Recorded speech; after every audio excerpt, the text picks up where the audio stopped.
Hello, Namaste and Vanakkam. My dear friends, my name is Rahul Jain and I am from Chennai, Tamil Nadu. I have given my CA final exams held in November 2020. As you all know, paper 7 of CA final, that is direct taxes, has 30 marks of MCQs, and I am here to contribute my part in helping you solve the direct tax MCQs. All the MCQs that I will be discussing are taken from Bhavar Burana sir's book, and all these MCQs are from ICI sources. If you like this video and find it beneficial, do share it with your friends. So let's get started. So my dear friends, let's start with the multiple choice questions. Set 1. Go Air Limited has paid amount of rupees 50 lakhs during the year ended 31/3/2020 to Airport Authority of India towards landing and parking charges. So seeing the options, they are asking for TDS deduction. We clearly know that as per section 194I, as we can see in compact, I'll show it for you. Section 194I, TDS on rent, there's a clear point given that landing and parking charges paid by airlines company to airport authority, TDS under section 194C is deductible, and under section 194I it is not deductible. Therefore, tax is deductible at the source at 2% under section 194C on such payment is the correct option. No tax is deductible. No. Tax is deductible at 2% under section 194I on such payment is wrong. Tax is deductible at source at 10% under section 194I is also wrong. Coming to question number 2. An application for advance ruling was made on 31 May 2019 in relation to a transaction proposed to be undertaken by Mr. Andrew, a resident of Germany. On 7/7/2019, that is after 30 days since he made the application, he decides to withdraw the said application. So can it be done after 30 days? Actually, it is no. But with the permission of AAR, that is Authority of Advance Ruling, if the circumstances of the case justify, then it can be done. For your reference, I'll show it here. Over here. On page number 96, it is clearly given that application can be withdrawn within 30 days from the date of application. But if you refer question 2 on page 365 in the compiler, withdrawal after 30 days is possible after permission from R. So, which is what is given in the option number D. Application can be withdrawn on 7/7 with the permission of R if circumstances of the case so justify. Okay. So, moving on to question number 3. Mr. X set up a manufacturing unit in Warangal in the state of Telangana on 1/6/2019. Okay. It invested rupees 30 crores in new plant and machinery on 1/6/2019. Okay, so then 30 crores will be eligible for normal depreciation at 15% being plant and machinery, and it will also be eligible for additional depreciation at 35% since it is a manufacturing unit set up in Warangal, which is a notified backward area. Alright, so 30 crores will be eligible for 15% depreciation and additional depreciation under section 32 at 35%. Further, it invested rupees 25 crores in plant and machinery on 1/11/2019, out of which 5 crore was second-hand plant and machinery.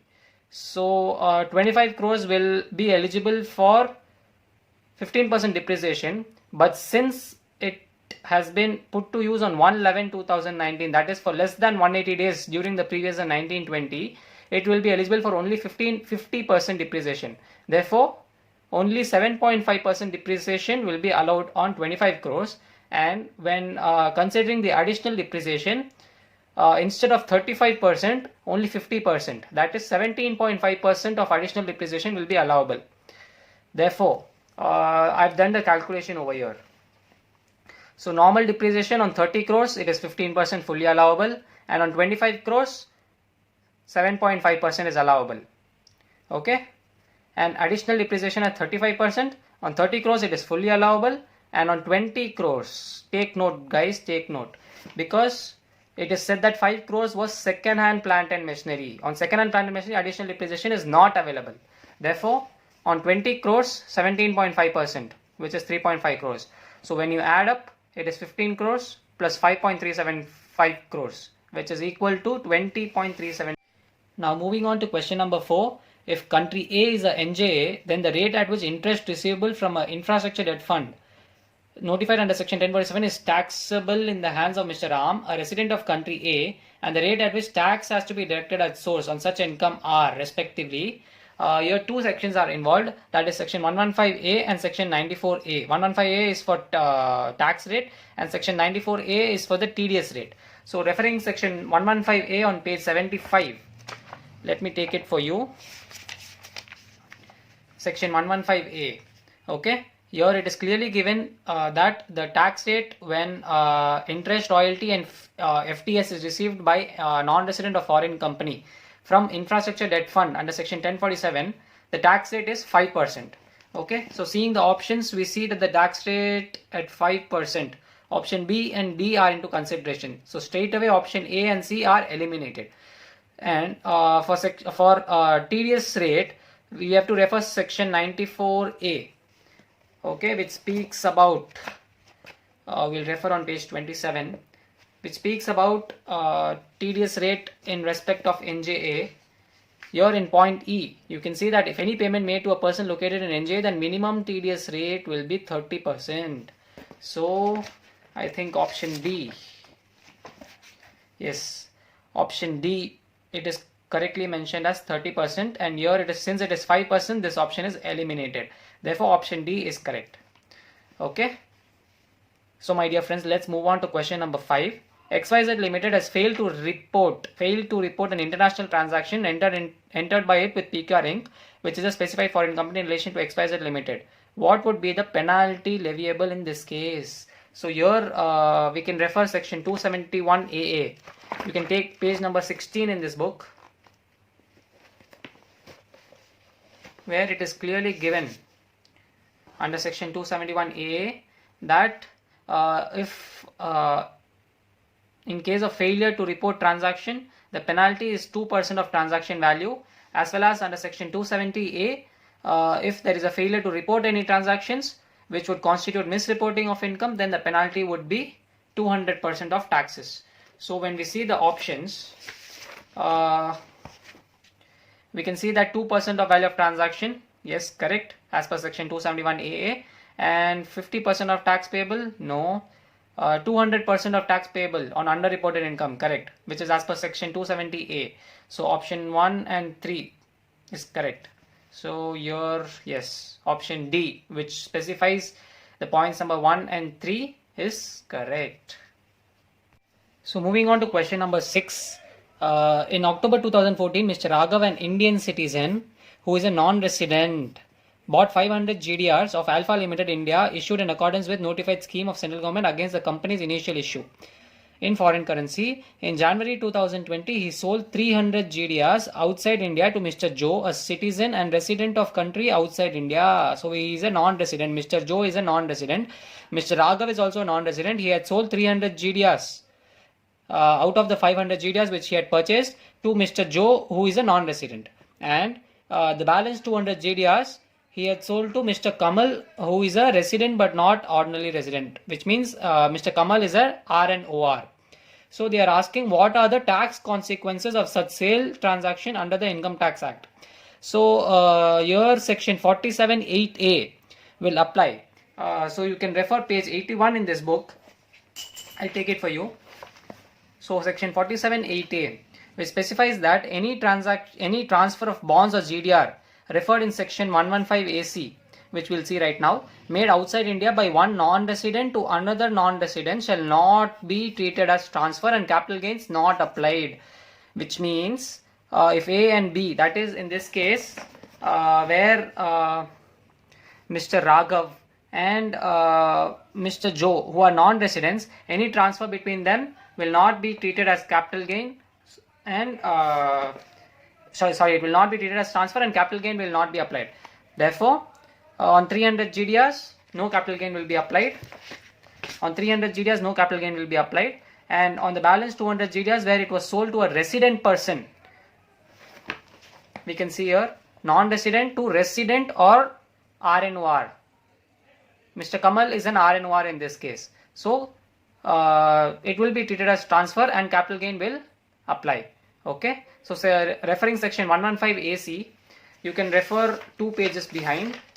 Here on page number 77, 115 AC, it says income received by non-residents on bonds of Indian company or GDR acquired in foreign currency. There is no indexation benefit. Okay, it is taxable at 10%. There is no indexation benefit. You can refer the next page, point number 3. It is clearly given that indexation benefit will not be available on capital gains. Therefore, coming back to the question, we can see that no capital gains would arise on sale of 300 GDRs because it was between a non-resident and another non-resident. Okay, but capital gains arising on sale of 200 GDRs shall be taxed in India at 10% without indexation benefit, since it was transferred by a non-resident to a RNOR, to a RNOR. Therefore, it will be taxed at 10% and indexation benefit will not apply.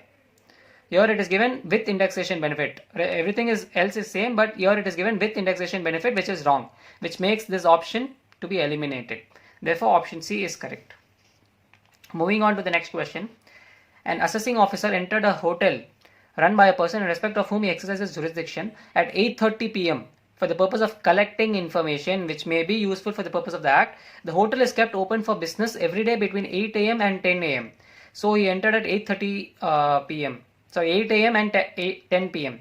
He entered at 8:30 p.m. which is well within the business hours. Okay. So as per the provisions of section 133B, which is power to collect information. Okay, let me take it for you. Power to collect information, section 133B. IT authority may enter at any place at which business or profession is carried on and collect information from there. Here it cannot take away the books of accounts which is kept at that place. And it is also given that IT authority may enter any place only during the hours at which such place is open for business or profession. They have entered at the correct hours, but he cannot take away books of accounts. Here you have to take care that they have asked as per section 133B. If it was, which is power to collect information, correct? Now if it was asked as per section 133A, which is the power to survey, in that case we'll refer that provision as well. Power to survey, it is given that IT authority may enter any building or place at which business or profession is carried on. Okay, here he can impound the books of accounts. He can impound the books of accounts for a maximum of 15 working days. He can impound for an additional 15 days with the approval of concerned authorities. So as per section 133A, he can impound the books of accounts, but as per section 133B, which is only the power to collect information, he can enter the business premises, but he cannot take away books of accounts kept there. Okay. So considering all the 4 options given here, we can conclude that option D, which states that AO can enter the business premises at 8:30 p.m. but cannot take away the books of accounts kept at that hotel. This option is correct because the previous 3 options where they say that he can take away the books of accounts, these both are wrong, and he cannot enter the premises since it is after sunset. This is also wrong because he can enter the business premises in the business working hours. Okay, so option D is correct. Moving on to the next question. In the course of search operations under section 132, in the month of May, Mr. Akash makes a declaration under section 132(4) on the earning of income not disclosed in respect of previous year 1920.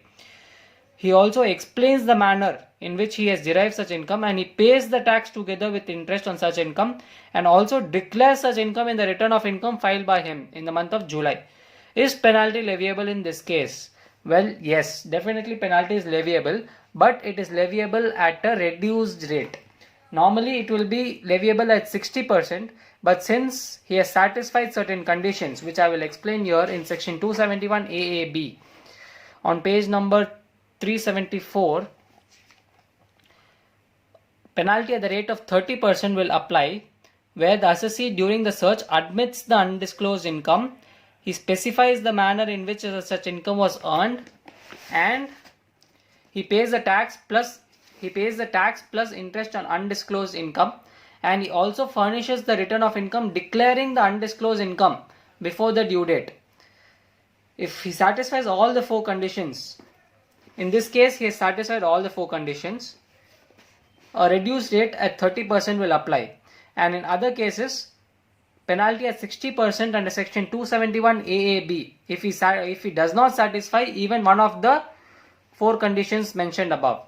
So rate at 60% of penalty will apply. Therefore, since he has satisfied all the four conditions, option C, which specifies that penalty at 30% of undisclosed income would be attracted even if Mr. Akash has voluntarily made a declaration, is applicable. Penalty at 60% is wrong because he has satisfied all the four specified conditions, and penalty at 10% is definitely wrong, and no penalty, well, this is also wrong. Moving on to the next question. Mr. Ram, a resident individual aged 55 years, has not furnished his return of income for assessment year 2021, as he has not furnished his return of income itself. However, the total income assessed in respect of such year under section 144, which is the best judgment assessment, is rupees 12 lakhs. Determine the quantum of penalty leviable under section 270A. Well, under section 270A, 50% of the income, 50% of the tax payable on the undisclosed income would be leviable. So, applying a shortcut method in this case, we have to calculate the tax applicable on rupees 12 lakhs, which is the undisclosed income. So, calculating it here for you, tax on rupees 10 lakhs is 1,12,500, and on the balance 2 lakhs at 30%, if we add both, it comes to 172,500, and 50% of the tax is the penalty leviable under section 270A. So 50% of 172,500 is 86,250, and if we add the higher education says at 4%, this amount comes to rupees 89,700, which is the total penalty leviable under section 270A, and this 89,700 is given here. Penalty leviable is 89,700, being 50% of tax payable, not 50% on total income. Make sure, okay? So being 50% of tax payable on rupees 12 lakhs, which is the undisclosed income. Chalo, abhi chalte hain. Let's move on to question number 10.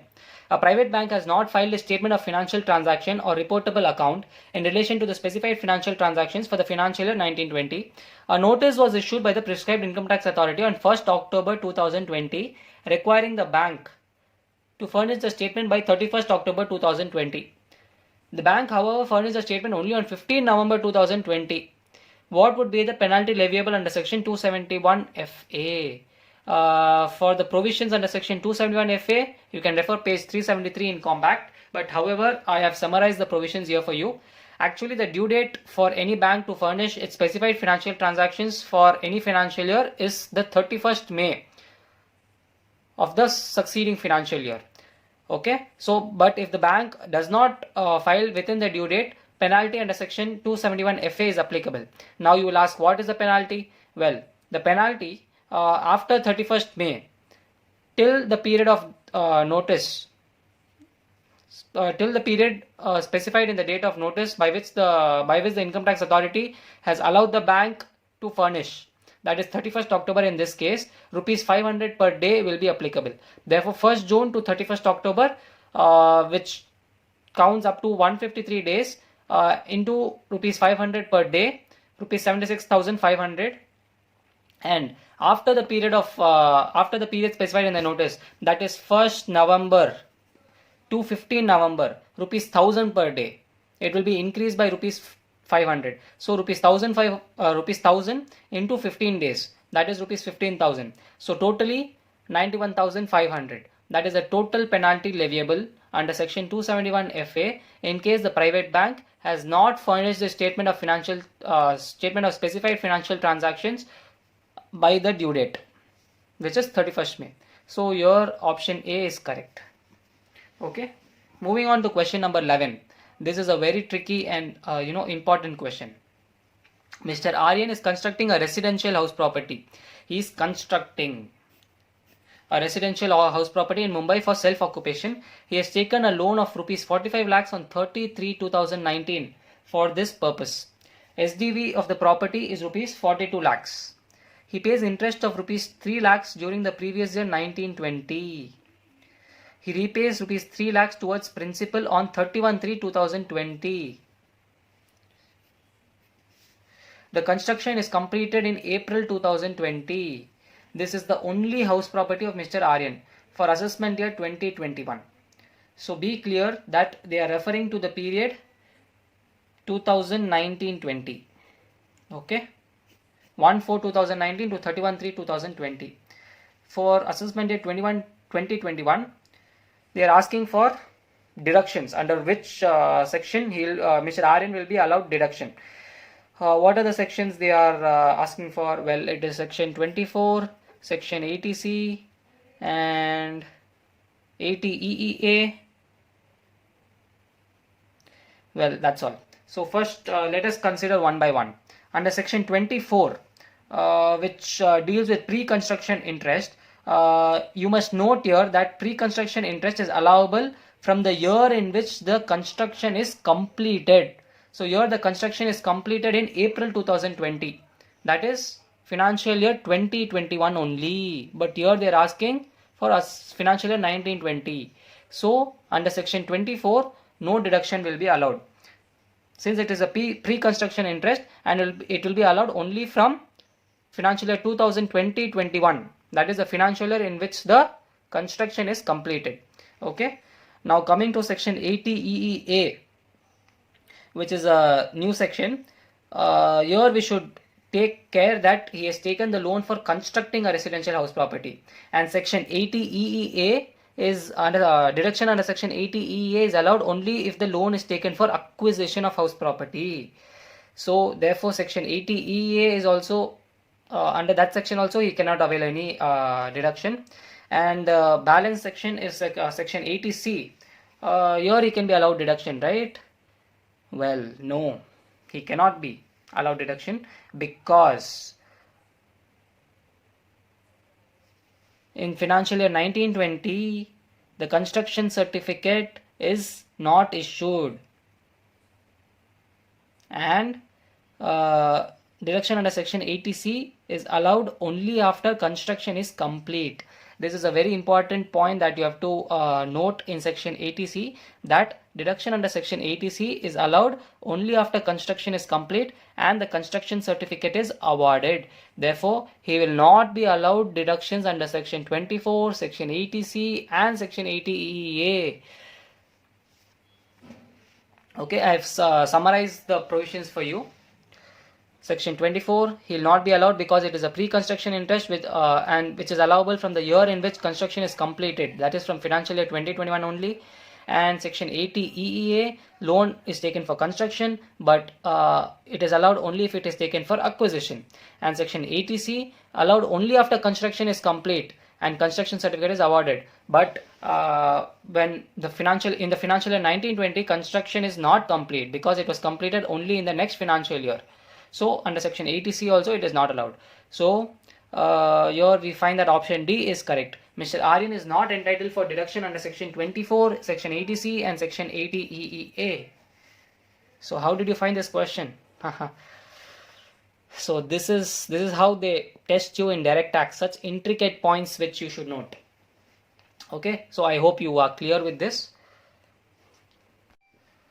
Moving on to the next question. Lima Limited, a domestic company, purchases its own listed shares on 13 August 2019. The consideration for buyback amounted to 23 lakhs, which was paid on the same day.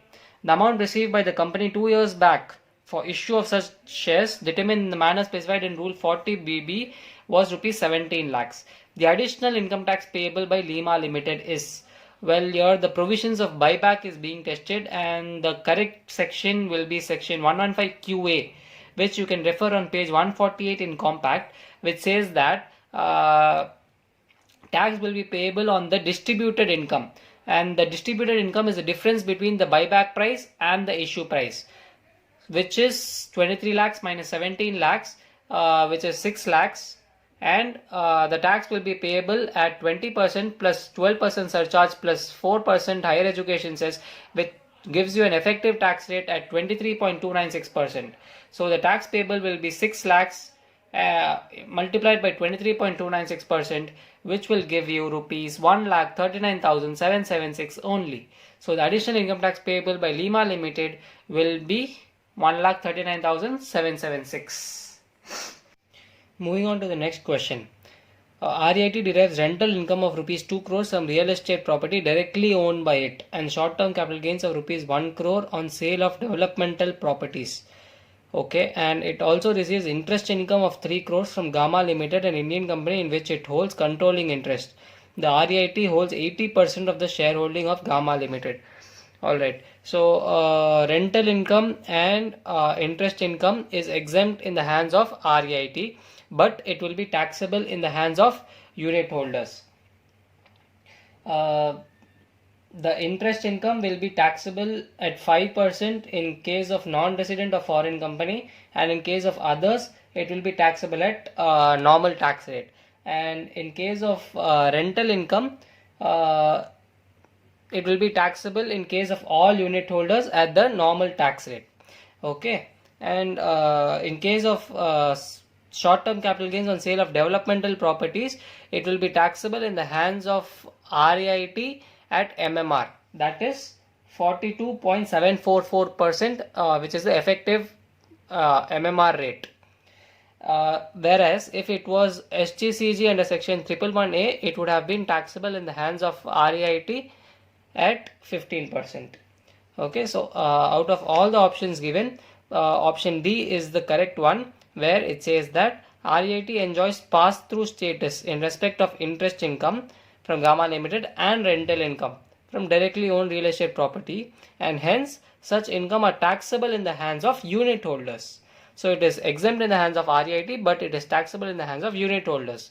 Which all income? Rental income and interest income. And in case of short-term capital gains, it will be taxable in the hands of REIT at MMR. Moving on to question number 14.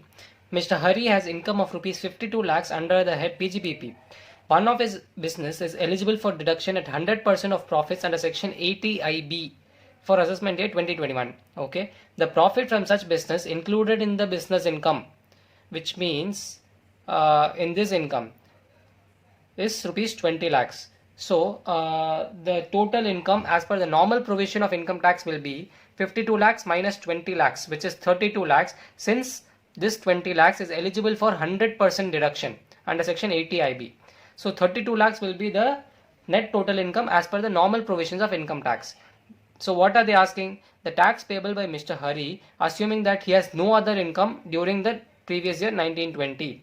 So here we should also take into consideration the provisions of AMT, alternate minimum tax, under section 115 JC, where the tax rate is 18.5% plus the applicable surcharge plus 4% cess. So the total income as per the normal provisions of income tax, as we had already discussed, is rupees 32 lakhs plus since the income under section 80IB is also available, this has to be added back to the net total income, which gives a total income of rupees 52 lakhs. So on 52 lakhs, you have to calculate tax at the rate of 21.164%. This 21.164% is the effective tax rate, that is 18.5% AMT plus the applicable surcharge at 10%, since the total income is more than 50 lakhs. So 18.5% plus 10% surcharge plus 4% HEC is equal to 21.164%. So 21.164% into rupees 52 lakhs will give you 11 lakh 530. So this tax is higher than the tax calculated as per normal IT provisions on the income of rupees 32 lakhs. Therefore, AMT will be applicable, and Mr. Hari has to pay tax at the rate pay tax on 52 lakhs, and the tax amount is calculated as rupees 11 lakh 530. Okay. Moving on to the next question. Kamala Charitable Trust, registered under section 12A, having its main object as medical relief, earned dividend income of rupees 3 lakhs, income of rupees 2 lakhs from mutual funds registered under section 1023D, and agricultural income of rupees 4 lakhs. Agricultural income is covered under section 10(1), right? Okay, during the previous year 1920. Which of the following statements is correct? So for this, we have income from dividend and mutual funds under section 1023D, and agricultural income under section 10(1). So as per section 11(7), let me take it for you. 11(7), where trust claims exemption under section 11, then exemption under section 10 other than section 10(1), which is agricultural income, and section 1023C, which is the income from hospitals, universities, and educational institutions and medical institutions. So other than these incomes, it shall not be allowed to trust. Means the trust can claim exemption under section 10(1) with section 11 exemption, but other exemption of section 10 is not available. That implies dividend income and income from mutual funds under section 1023D will not be available, but agricultural income under section 10(1) will be available. So where can we find this? Well, this is in section option D. The trust can claim exemption under section 10(1) in respect of agricultural income, correct, without applying such income for charitable purpose. Okay. However, it cannot claim exemption in respect of its income from mutual funds registered under section 1023D and dividend income of rupees 3 lakhs without applying such income for charitable purpose. Alright. Moving on to the next question. Mr. BB is a resident individual aged 31 years. His capital gain under section 112A is rupees 1 crore and PGBP income is rupees 6 crore for assessment year 2021. His net tax liability. So we are asked to calculate the net tax liability of Mr. BB. So let me first revise you through the provisions on surcharge. I've made a small chart here for you. Check if other income is more than 2 crores. So other income means income other than capital gains. Be it long-term capital gain or short-term capital gain. If it is more than 2 crores, then check if other income is more than 2 crores but up to rupees 5 crores. If yes, then 25% surcharge will be applicable on other income. If other income is more than 5 crores, then 37% surcharge will be applicable on other income. Please note that capital gain surcharge will remain fixed at 15% no matter what. Now, if other income is less than 2 crores or equal to 2 crores, then check if net total income is less than or equal to 1 crore. If yes, then 10% surcharge will be applicable on capital gains and other income. If no, then 15% surcharge will be applicable on capital gains and other income. Now, moving on to example 4.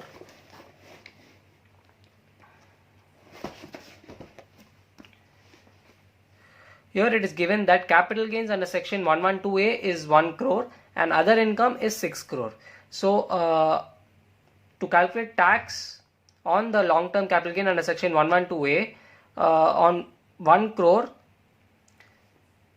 in excess of rupees 1 lakh, that is on 99 lakhs, tax rate at 10%. So 99 lakhs into 10% is 9,90,000 tax, and on other income of rupees 6 crores, as per the normal tax rates, the tax will come to rupees 1 crore 78 lakh 12,500.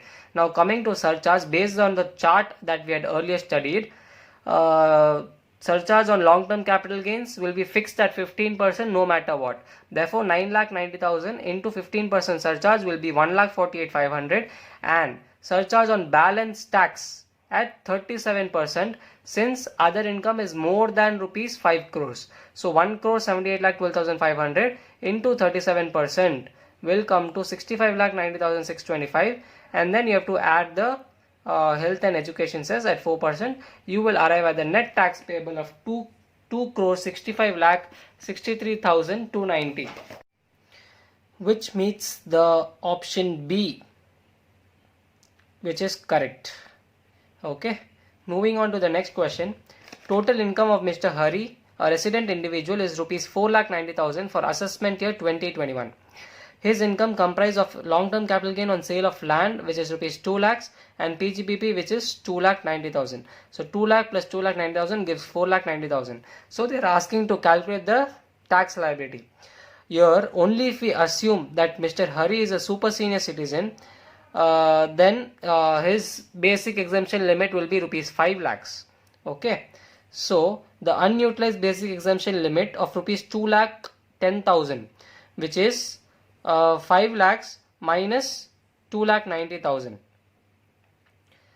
will be 2,10,000, which will be adjusted against the income on sale of land of rupees 2 lakhs, and therefore his tax liability will be nil. Here, if we don't assume that Mr. Hari is a super senior citizen, then there will be a change in the tax amount. But to match with the answer given in the book, which is option B, we have to assume that Mr. Hari is a super senior citizen. Okay, moving on to the next question. Mr. Jais is a resident individual, age 61 years, which means he is a senior citizen, and basic exemption limit will be rupees 3 lakhs. His capital gain under section 112A is 25 lakhs, and STCG under section 111A is rupees 20 lakhs, and PGBP income is rupees 70 lakhs. Alright, so his net tax liability, I made a calculation for you of the net tax liability. So on PGBP income of rupees 70 lakhs, since he is a senior citizen, on the first 10 lakhs, rupees 1,10,000, and on the balance 60 lakhs, tax rate at 30%. So the total tax will be 19,10,000, and on rupees 24 lakhs, which is your long-term capital gain under section 112A, in excess of rupees 1 lakh, that is 25 lakhs minus 1 lakh, 24 lakhs, tax at 10% will be 2,40,000, and on short-term capital gain under section 111A at 15% will be 3 lakhs. So the total tax plus surcharge plus HEC will give you the tax liability of 29,30,200, which is your option A in this case. So my dear friends, we have almost come to an end of MCQ set 1. Only last 2 questions remain. Coming to question number 19. Mr. Jay transferred a plot of land on so and so date and derived long-term capital gain of 1.5 crores. Net consideration is 2.5 crores. Okay. He purchased 2 residential houses, one at Delhi and another at Mumbai. Okay. He does not own any house on the date of transfer of plot of land. He can claim exemption. Well, if he transfers a plot of land and he invests in any other residential property, then section 54F will be applicable, and you can refer page 52 in compact for section 54F. And as per section 54F, he should not purchase more than one residential house property, and if he purchases more than one residential house property, the exemption under section 54F will not be applicable. Since he has purchased 2 residential houses on sale of plot of land, so the exemption will not be available. Therefore, option C is correct. Coming to question number 20, Mr. Jay transferred a house at Jaipur on 7/7/2019 and derived LTCG of rupees 1.5 crores. He purchased 2 residential houses, one at Delhi and another at Mumbai on so and so date of rupees 50 lakh each. He owns 5 houses on the date of transfer of Jaipur house. He can claim exemption. Well, here he has transferred a house and he has invested in 2 other residential house properties. Therefore, section 54 will be applicable. And nowhere in section 4 is it section 54 is it given that assessee should not own more than one residential house on date of transfer, which means assessee can own any number of house properties on the date of transfer. So even if he has owned 5 houses on the date of transfer, there is no problem. And since the LTCG is less than rupees 2 crores, exemption will be available for both the houses that he is invested in. Okay, so option A is correct. My dear friend, I sincerely hope you liked this video, and I hope that I have given you an insight into the various intricate provisions in direct taxes. I would love to read your views on this video, so kindly put them down in the comments. And if you find this video really beneficial, kindly share it with your friends and other people who might benefit from this video. Thank you.